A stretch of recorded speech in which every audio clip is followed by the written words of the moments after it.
Beautiful, timeless, and mysterious, diamonds are the celebrity of gems.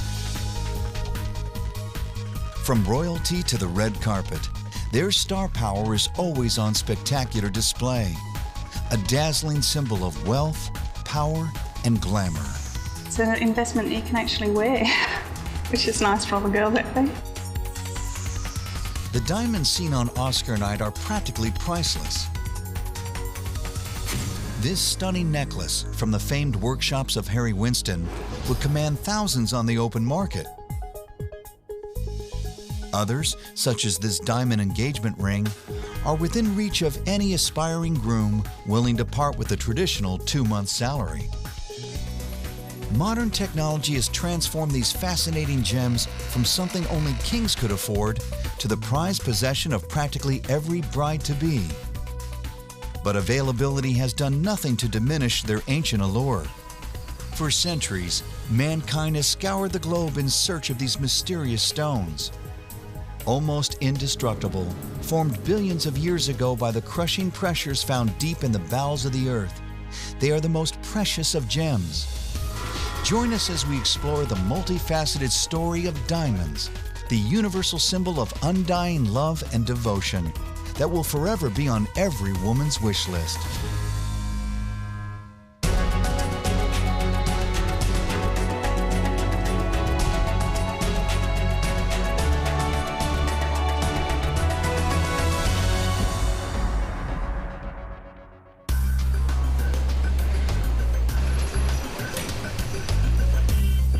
On 47th Street, just off fashionable Fifth Avenue in the heart of Midtown Manhattan, lies New York's famed Diamond District.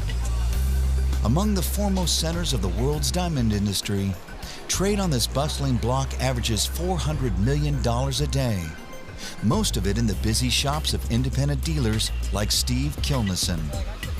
I may do a couple deals a day right in the street. So if I'm an indication of that, and there's 25,000 to 35,000 people on the street making 2 or 3 deals, you can see that close to 100,000 deals are made in the street a day, and probably 10 times that in the upper floors. There are more than 2,500 independent businesses dealing in diamonds and other precious gems crammed into this concrete canyon. Most are small mom-and-pop operations, many mere booths in one of the area's 25 exchanges. In these tiny, crowded rooms, millions of dollars worth of diamonds aren't just traded each day, they're also cut, polished, and set into jewelry. A lot of gemstones get cut here. Because of the labor cost, generally the better stones in terms of gemstones get cut here. It's cost effective to cut a 3, 4, 5 carat stone in New York City because of the expense of the diamonds. Today, many stones are cut in India and China, where labor is cheaper. But New York's diamond cutters, or lapidaries, have long been recognized as among the world's best. Many are Hasidic Jews, specializing in traditional techniques. This is something that's been handed down from father to son for decades. The old style of cutting, you have to shift the stone to catch a certain facet and polish that, and then do the other side of the facet, and then the other side, back and forth, top and bottom. So it's a lot of painstaking work if you think of even small stones that are less than 6, 7, 8 points. They're so small, but they still have a lot of faceting on it that each one has to be touched precisely right.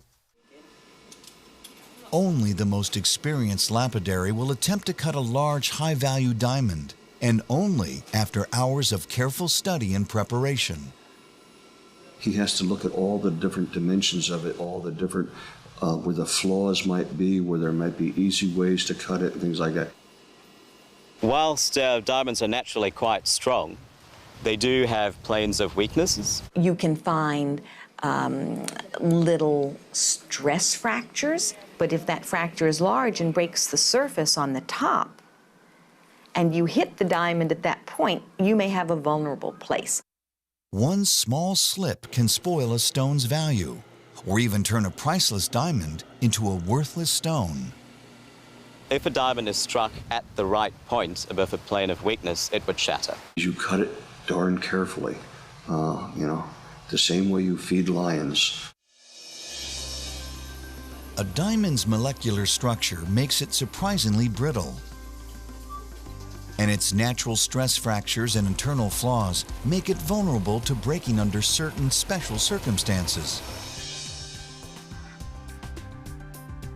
But actually, a diamond is the hardest substance found in nature.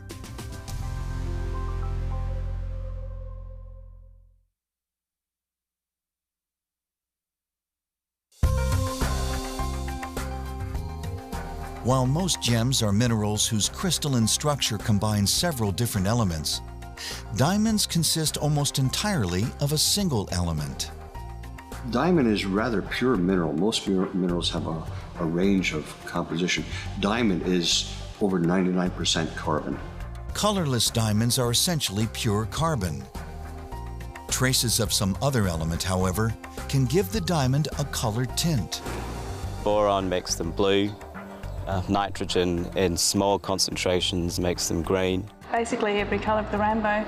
I can't tell you how many colours there are because there's just so many of them. Apricots, peach colours, and the champagnes and the cognacs, the real dark, intense colours, the blues. It's just a huge gamut. One of the most common elements in nature, carbon is found in everything from the air we breathe to the graphite in pencils, another form of pure carbon. Graphite is also pure carbon, but graphite is really soft. The two different planes of the carbon structure are bonded together by a very weak bond. They're bonded to each other in sheets, and these sheets are very weakly held together by what we call van der Waals forces. And so the graphite breaks quite readily between those sheets.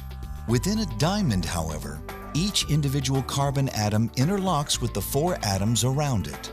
A diamond is extremely hard because it has all the bonds in all directions. The result is what's called a shared electron bond.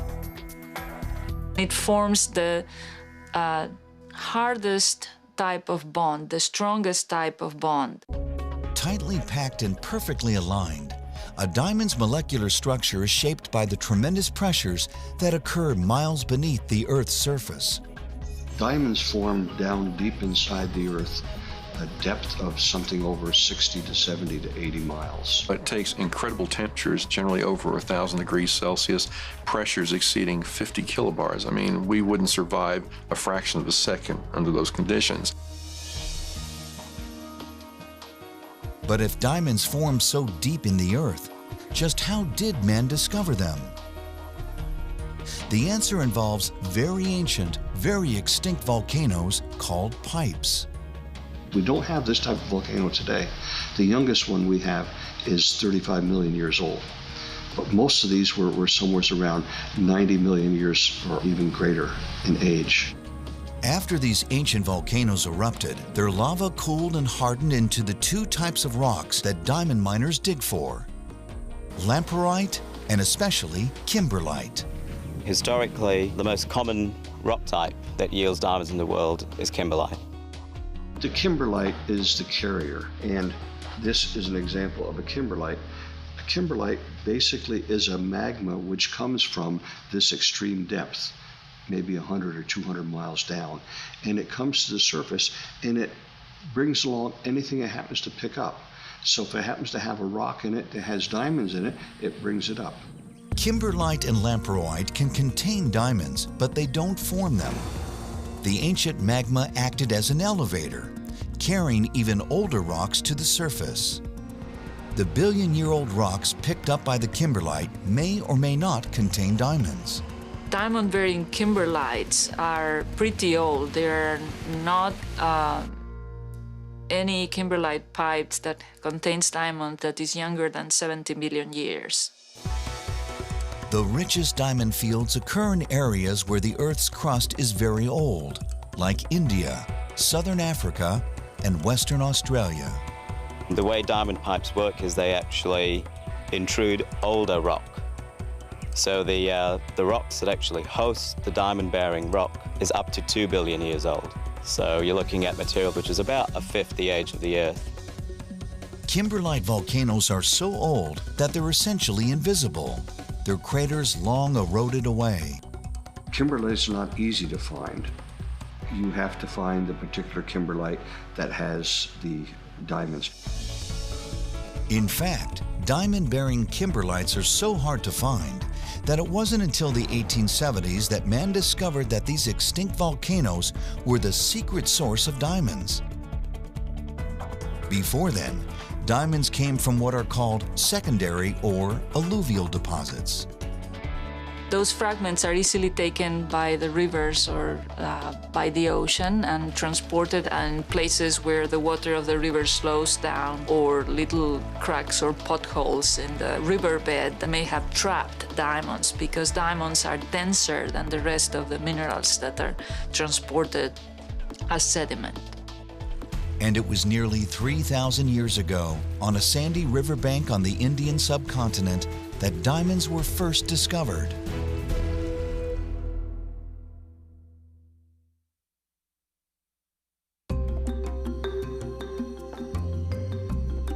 It's believed that diamonds were first discovered in India sometime around the 8th century BC. Diamonds were treasured just because of this kind of magical quality, being something that transparent. And it was not like any other stones. They are much harder by a much greater degree than any other gemstones. Soon, prospectors were scouring India's rivers, endlessly panning and sifting in hopes of finding one of the exceedingly rare stones. For centuries, India was the world's only known source of diamonds. But the stones were widely traded and prized across the ancient world. India, being the only source for diamonds, must have made them quite exceptional. The Romans believed diamonds were pieces of fallen stars, thought to ward off evil and bring their wearers good luck. Ancient Greeks thought the stones were the indestructible tears of the gods. The word diamond comes from the Greek word atomos, meaning invincible. They knew how to cut all the other gemstones. They couldn't cut diamond. They couldn't alter the shape of diamond. And thus they believed that it was unalterable and indestructible. Diamonds were also exceedingly rare. In the 1st century AD, Roman historian Pliny the Elder described diamonds as known to kings only and to very few of them. The only stones that would make it the whole trade route to, let's say, Rome were very small pieces. The best stones were taken and used locally by the great rulers of India, and they kept them in their personal collections. In the 1500s, Europeans finally began trading directly with India. And in the 1600s, the French merchant and adventurer Jean-Baptiste Tavernier became one of history's foremost diamond traders.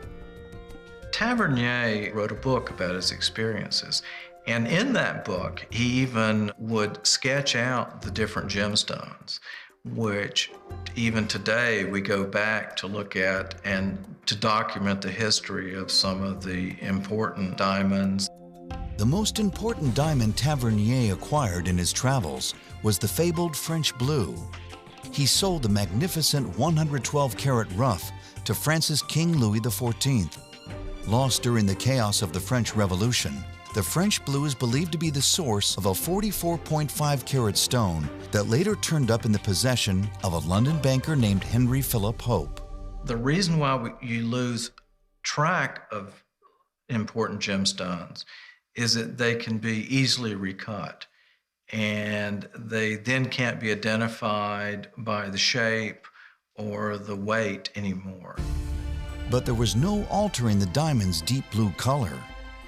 It's a very unlikely color for a diamond, and it is almost a deep steely blue color that separates it from virtually every other diamond. Hope's heirs sold the stone in 1901. By 1910, it was in the collection of an American named Evelyn Walsh McLean. A famous eccentric, Miss McLean wore the diamond everywhere, often let friends and guests try it on, and once even had it set in a collar for her Great Dane. But her greatest contribution to the Hope Diamond's colorful history had to be the curse. Miss Evelyn Walsh McLean wove quite interesting stories about the diamond, mainly for her own amusement, including that the diamond is unlucky. And people like the idea of an inanimate object possessing some kind of magic about it. But the diamond really is not been unlucky. It's we hope not, because it was later given to the Smithsonian by Harry Winston, and so now it's owned by America. The Hope Diamond may be the most famous, but it was not the first or largest diamond to capture the entire world's imagination. The oldest diamond we can trace the lineage of is the Koh-i-Noor, which is now one of the British crown jewels. It first belonged to the Raja of Malwa, who acquired it in 1294. 300 years later, it became the property of the Sultan of Delhi. When Babur, the first Mughal emperor, conquered the city in 1526, over the next 3 centuries, war and conquest carried the stone to Persia, Afghanistan, and Punjab, until in 1849, the stone passed into British hands. By the 19th century, India was no longer the world's sole source of diamonds. Starting in 1730, native miners called garimpeiros began gathering diamonds from the banks of Brazil's great rivers. They were looking for gold in the rivers of Brazil, and they discovered diamonds. And it created quite a new supply that they didn't have before, as the Indian stones had been producing less and less as time went on, which is typical of any mine. But it came at a good time, and they brought back quite a few stones from the rivers of Brazil. For a time, Brazil's deposits became the world's best source for diamonds. But that would all change in 1867, when a 21-carat rough diamond was found along the banks of the Orange River in South Africa. 2 years later, a 47.75-carat diamond was found in the same area, sparking widespread interest. When diamonds were discovered in South Africa, there was a mass influx, kind of like we have the gold rush. People came from all over the world to strike it rich. Thousands of prospectors descended upon the sandy banks of the Orange River. But before long, they began finding diamonds far from the water's edge. One hill in particular, on the farm of Johannes Nicholas and Diederik Arnoldus de Beer, appeared almost covered in diamonds. They discovered that they could go down into the earth, and the diamonds were discovered as deep as they could dig down. The De Beers farm was sitting on top of the first diamond pipe ever found. Almost overnight, the area became a boom town that miners called Kimberley, after the British colonial secretary. From there, prospectors fanned out across South Africa, finding more pipes and more diamonds. In 1905, at the premier mine outside Johannesburg, miners uncovered the largest diamond ever found, 3,106 carats. That's over 1.3 pounds. Called the Cullinan diamond after the mine's owner, the supersized stone was eventually cut into 9 sizable gems and a number of smaller ones. The largest, the 530.2 carat Great Star of Africa, is currently mounted on the Royal Scepter of the United Kingdom.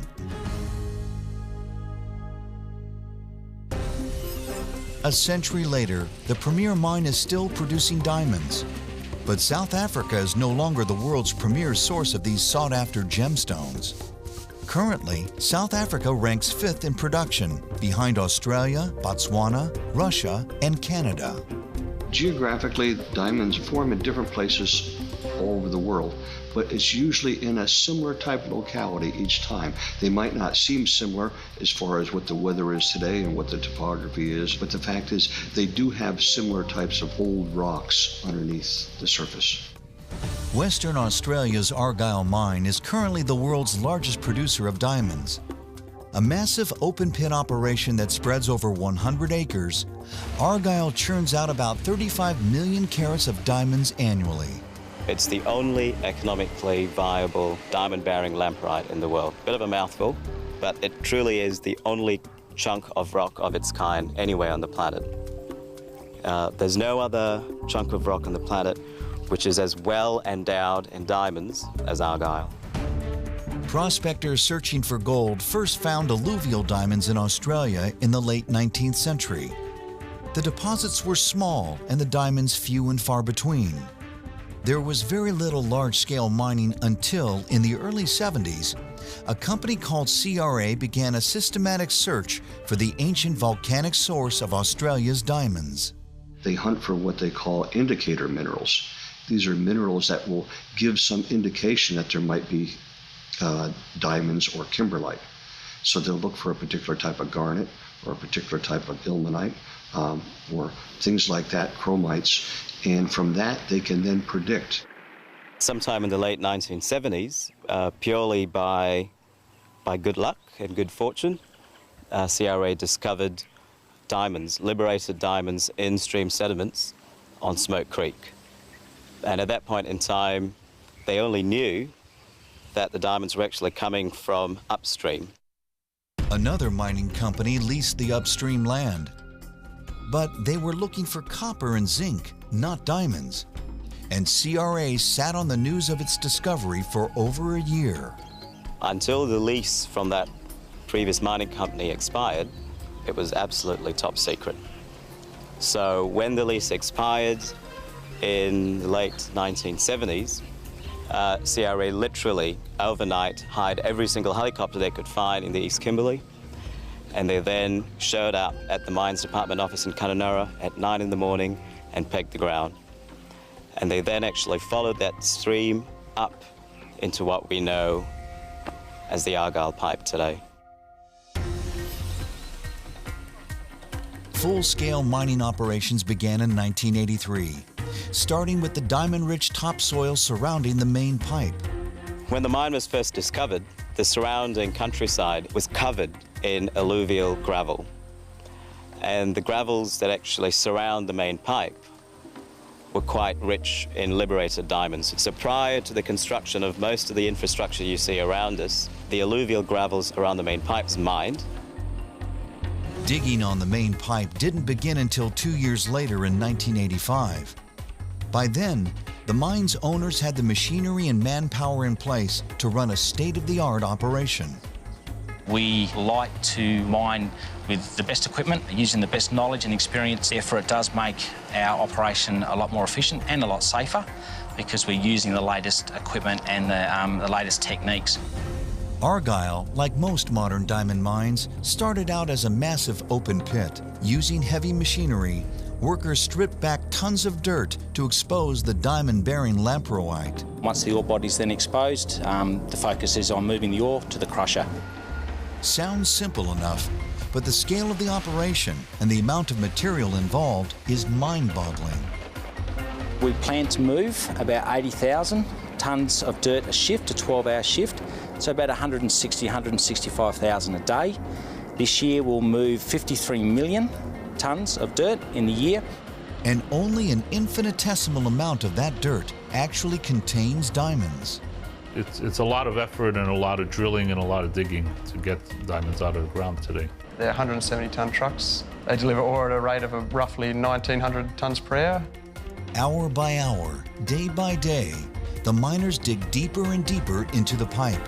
So we mine out 15 metres, a wedge of 15 metres, and then we leave 10 metres to the wall as our bench and our berm, as our step down. Then we step down again, like a set of steps, and that maintains that structure and that strength in the wall so they don't collapse in. Eventually, though, the open pit mine will play out. One reaches a point where it actually costs more to strip waste rock than the profits to be gained from extracting the ore from the open cut. So when you get to that point, you explore other options of mining, and with Argyle, the best possible option is to go underground. It's taken over 20 years, but Argyle has almost reached that point. We will probably finish the major part of the open pit operation in December 2008. By that stage, the underground will have come online. Opening the underground mine has required Argyle to dig a deep tunnel to access the pipe at a safe distance underneath the surface pit. The underground portal will intersect the ore body about minus 355 metres below sea level. Once underground, the miners will continue to burrow down as before, following the main pipe as long as possible. With depth, diamond deposits do taper to a point where it becomes too expensive to extract the diamonds. But before digging can begin underground, the mine will have to make a billion-dollar investment in infrastructure. One of the biggest issues is actually establishing the development of the underground, all the conveyor systems, and having everything on the surface to support that, and having that interlocking then into the current surface plant and processing that we do. Whether strip mined from the surface or dug from deep below, the ore is brought here to the primary crusher. The huge machine is the heart of a diamond mine's processing plant. Its job is to break the rock down to roughly fist-sized chunks. From there, conveyors carry the ore to a second high-pressure crusher that liberates the diamonds from the lamproite. The difference between other crushers and the high-pressure Rolls crusher is that conventional cone crushers have more of an impact force, which tends to shatter the diamonds. You know, if you drop a diamond or hit it with a hammer, it'll shatter. Whereas if you squeeze a diamond, it won't break. And that's how the high-pressure Rolls crushers work. They squeeze the diamonds out of the rock. Reduced to about golf ball size, the diamond ore is then sent to a machine called a photomultiplier that separates out the rough diamonds. There are X-ray machines which spray from all sides the rocks with X-rays. When a diamond sees the X-ray, it fluoresces a bright blue, and all of a sudden, this thing will just shine like crazy. When the photomultiplier tubes see the visible light, they initiate the air blasts, which blast the diamond material into the concentrate stream, and the gangue material just falls via gravity into a waste stream. The concentrate is collected while the waste goes back into the crusher for another round.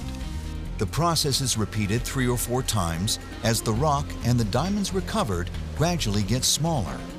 We recover roughly 99.6% of all diamonds in our ore, so it's very, very efficient. We recover all diamonds down to 1 millimetre in size.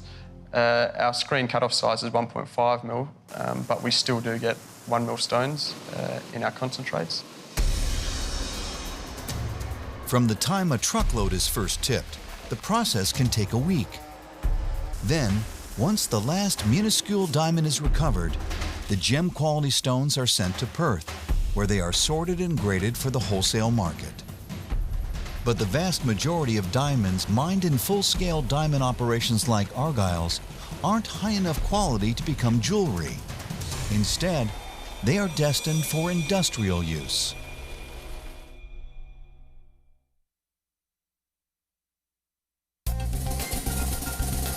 Most diamonds will never adorn a ring or necklace.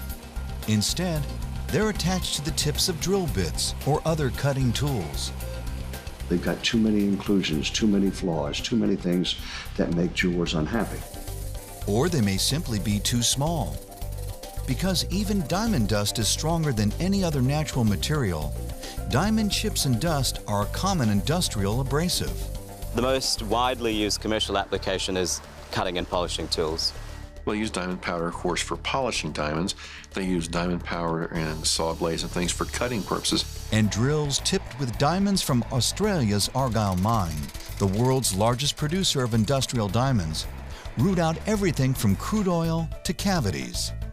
There's a very strong chance that every person who goes to the dentist in the world has their cavities drilled out by Argyle diamonds. Widely used for a variety of applications, industrial diamonds are a valuable commodity. But it's the gem quality diamonds found in jewelry that inspire the imagination and command the highest prices.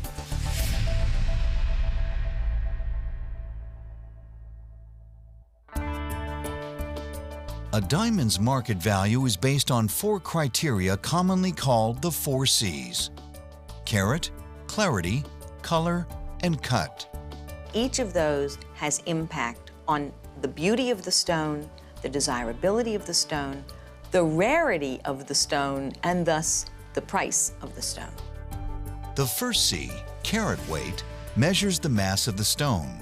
1 carat is exactly 200 milligrams, about 7/100ths of an ounce. Diamonds less than 1 carat are measured in points. 1 point is 1/100th of a carat, or 2 milligrams. The larger a gemstone in nature, particularly one of fine quality, the rarer and the costlier it will be. Size matters, but bigger isn't always more beautiful. Everyone wants a big stone, but only a very tiny percentage are 3 carats and above that are of gem quality. The reason has to do with the second C, clarity. In the diamond trade, clarity is a measure of internal defects called inclusions. The clarity grade has to do with what was included in the stone as it formed in nature. They can be crystals of the same gem. They can be microscopic crystals of some other gem. They can be little gas bubbles. They can be stress fractures. Inclusions affect clarity because they interfere with the light's penetration. Since all diamonds have at least some trace impurities, agencies such as the Gemological Institute of America have created grading systems to identify a diamond's clarity. When they give a clarity grade, they're evaluating how many inclusions, what color are the inclusions, where are they placed in the gemstone, do they affect the durability or the visibility in any way. So once you've identified all of those things, you come to a composite grade. Grades range on a sliding scale from flawless to included, denoted by a series of letters and numbers. The coveted IF, flawless, is only given to diamonds that have no visible inclusions at a magnified power of 10 times normal vision. Completely flawless diamonds are extremely rare. Only a few hundred are produced per year worldwide and can cost from tens to hundreds of thousands of dollars. Diamonds rated VVS and VS have very slight flaws. Each V stands for very, so very, very small to very small. Diamonds with no inclusions visible to the naked eye are known as eye clean and a popular choice for most buyers, while diamonds rated SI1 and SI2 have increasing degrees of slight inclusions. Below SI come the I-rated or included diamonds, ranging from I1 to I3, depending on the level of inclusion. Typically, the more inclusions a stone has, the lower the price. I'm going to look literally internally within the stone. I'm going to see what characteristics there are. Right there in the center, you've got a fracture. And of course, seeing those helps determine the exact clarity of this particular stone. Sometimes an inclusion can actually enhance a stone's value. Inclusions aren't necessarily bad, and sometimes they have a lot of personality. You can get an imperfect diamond that might have a sapphire embedded in it. And it's a beautiful blue stone embedded inside of a diamond, which I've seen. And it's gorgeous. The third C, color, is a function of impurities and imperfections within the stone. Now, any diamond that isn't actually white or flawless is purely a function of impurities in the actual diamond crystal itself and inconsistencies within the crystal structure of the diamond itself. White diamonds, known in the trade as colorless, are graded on a color scale from D to Z. D is the rarest. It is like looking through crystal clear spring water. There is no tint of color. Most engagement diamonds are in the colorless range, which is D through F, or the near colorless range, which is G through J. Below J to Z, the tint in the gem gradually increases. Beyond Z are fancy colored diamonds, which occur in a rainbow of colors, like this brilliant yellow, which is highly valued and extremely rare. Red is the rarest, most valuable of all gems on Earth. Only a handful of known truly red diamonds. Blue diamonds and green diamonds are extremely rare and extremely costly. Pink diamonds are extremely rare and extremely costly. Australia's Argyle mine produces most of the world's pinks. Argyle is the only diamond deposit in the world that has a reliable source of pink diamonds. Pinks are found in other places in the world, but the pink colour isn't as intense.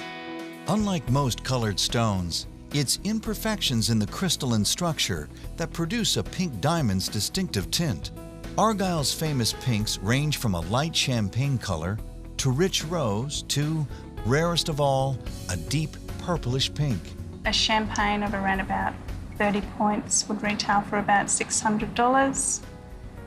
About the same size stone in a top intense purplish pink would retail for somewhere around about $60,000. And that's just for the rough. The fourth C, how a diamond is cut, can greatly enhance a stone's value. The cut is the most important criteria, especially a diamond to me as a gemologist.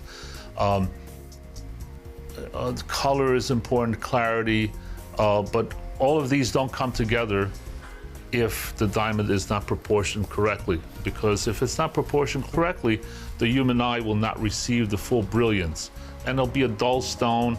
The way a stone is cut is vitally important to its liveliness, its personality. It's the cutting that's affecting the way light moves through the stone and comes back up to the eye. So a badly cut stone can sell for 40 to 50% less than one that's beautifully cut. Depending on the shape of the rough, some stones are chiseled into what are called fancy cuts. There are certain cuts in diamonds that have always been traditional. Your marquise, your oval, your radiant cut, your emerald cut. Cuts rise and fall in popularity according to fashion.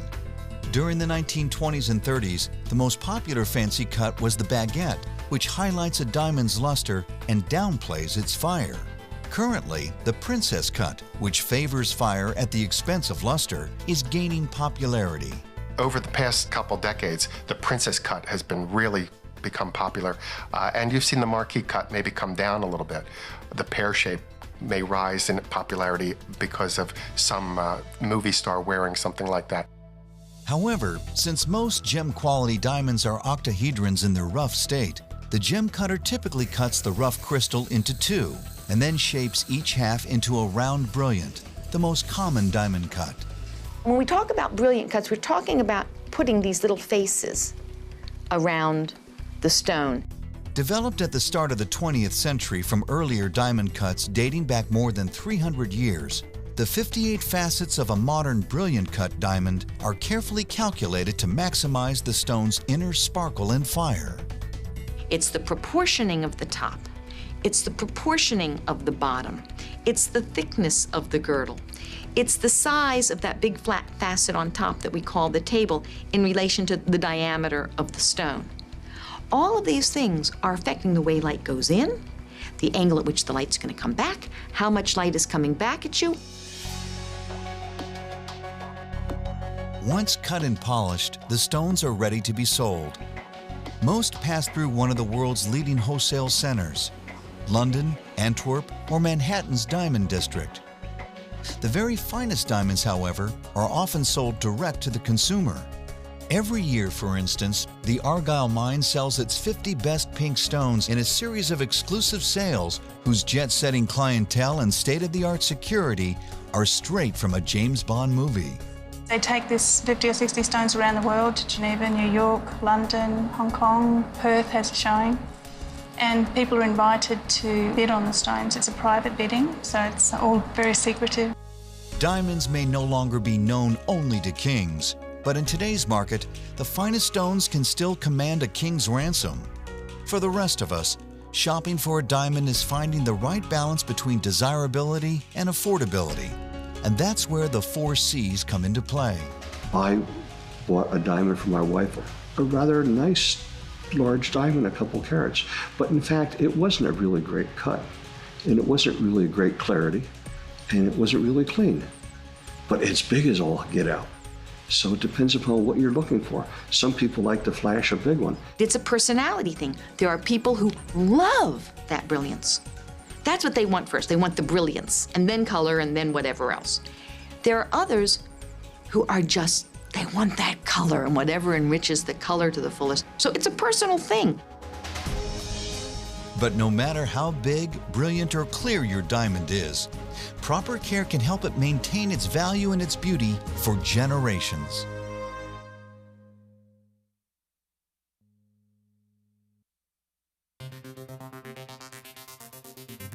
Whether it's an almost priceless pink or a simple set of stud earrings, dust and debris will dull a diamond's natural fire. Lotions, soaps, and even the skin's natural oils will put a film on diamonds and cut down their brilliance. To avoid this, the stone should be regularly cleaned using mild liquid detergents or soaked in a solution of cold water and household ammonia. For stubborn grime, consult your jeweler. Protect your diamonds by storing them in a fabric-lined jewel case with compartments or dividers. Diamond pieces jumbled together in a drawer or jewelry box can scratch other jewelry or each other. To prevent loss, it's wise to have your prongs and settings periodically checked and tightened by a jeweler. Properly cared for, diamonds can truly last forever. Family heirlooms that can be passed down for generations.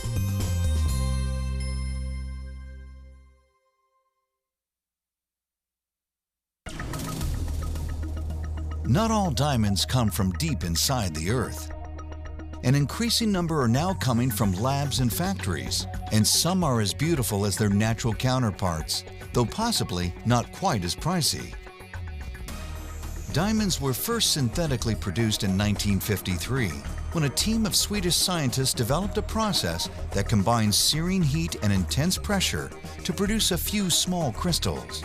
A synthetic, laboratory-grown diamond is physically and chemically identical to the one created by nature.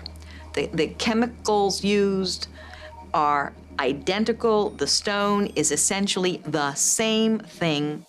Most synthetic stones are small crystals created for industrial purposes, but they add up to big business. More than 3 billion carats, or 600 metric tons, of synthetic diamonds are produced annually. Synthetic diamonds are the main source of diamonds that are used in industry. A synthetic is a material that has been artificially grown by humans with the same mineral components and the same crystalline structure as the natural gemstone. Sometimes it is very difficult to distinguish between the natural gemstone and a synthetic. While synthetic diamonds are chemically identical to real diamonds, there are many other kinds of diamond simulants which cater to price-conscious consumers looking for a jewel that mimics a diamond's appearance. A simulant is a material that has a likeness to the actual gem that imitates, but it doesn't have the same properties and it's chemically not the same. Simulants date from the 1700s, when Austrian jeweler Joseph Strasser discovered that melting colorless glass with lead oxide produced a hard glass that could be cut and polished to produce a brilliant diamond-like sheen. Everybody wore strass all the way through the 19th century. It was not looked down upon as costume jewelry. It wasn't fake anything. It was pretty jewelry. But the simulant that comes closest to the sparkle and shimmer of a true diamond is cubic zirconia. Cubic zirconia and diamond are of the kind of gemstones where the light, when it penetrates, it's transmitted equally in every direction. So we cannot distinguish them in that way. But we can distinguish the fire. It will produce more spectral colors than diamond. Also, the specific gravity of cubic zirconia is higher than the specific gravity of diamond, which means that If you have a diamond of 1 carat with a round, brilliant cut, and you have a cubic zirconia of 1 carat with a round, brilliant cut, the cubic zirconia will be smaller. Developed in 1976 by scientists in the former Soviet Union, today, cubic zirconia accounts for roughly 80% of the simulated diamonds on the market. Since cubic zirconia is denser than diamond, it also conducts heat differently, a property that's led jewelers to develop a device called a diamond tester. It works on the property of diamond to heat up at a different rate than cubic zirconia and the other synthetics do. And essentially the jeweler touches the stone that is unknown, and if it gets a red light, it means it's not a diamond. If you get the green light, it is a diamond.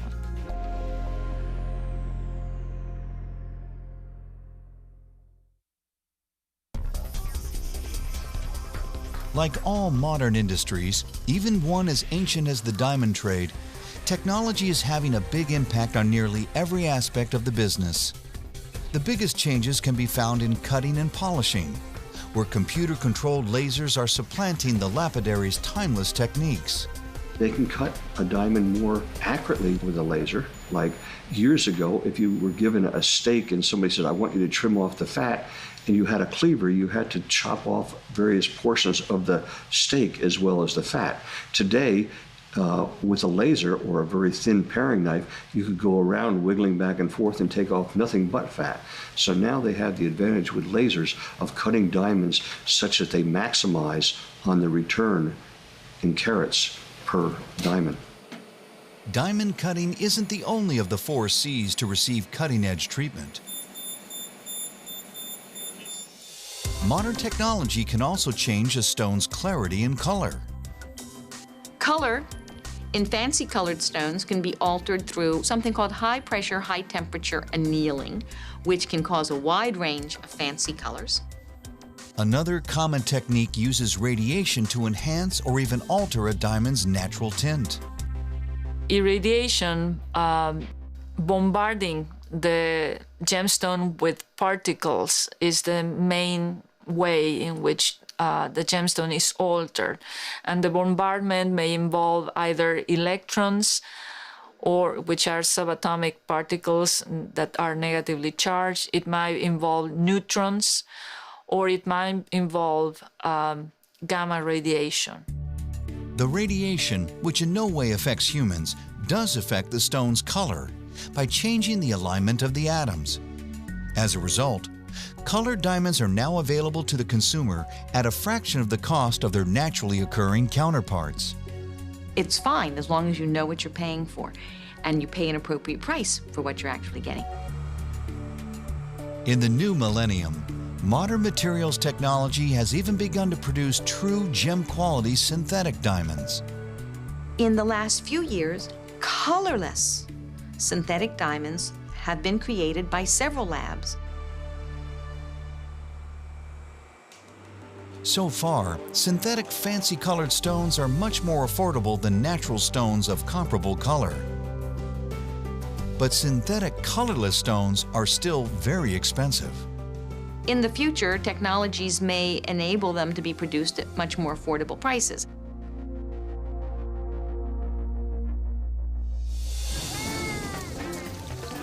Almost 2,000 years after an unnamed prospector pulled the first diamond from an Indian riverbank, diamonds remain prized above all other gems. No matter where it comes from, the timeless beauty and romantic charm of the diamond will be with us forever.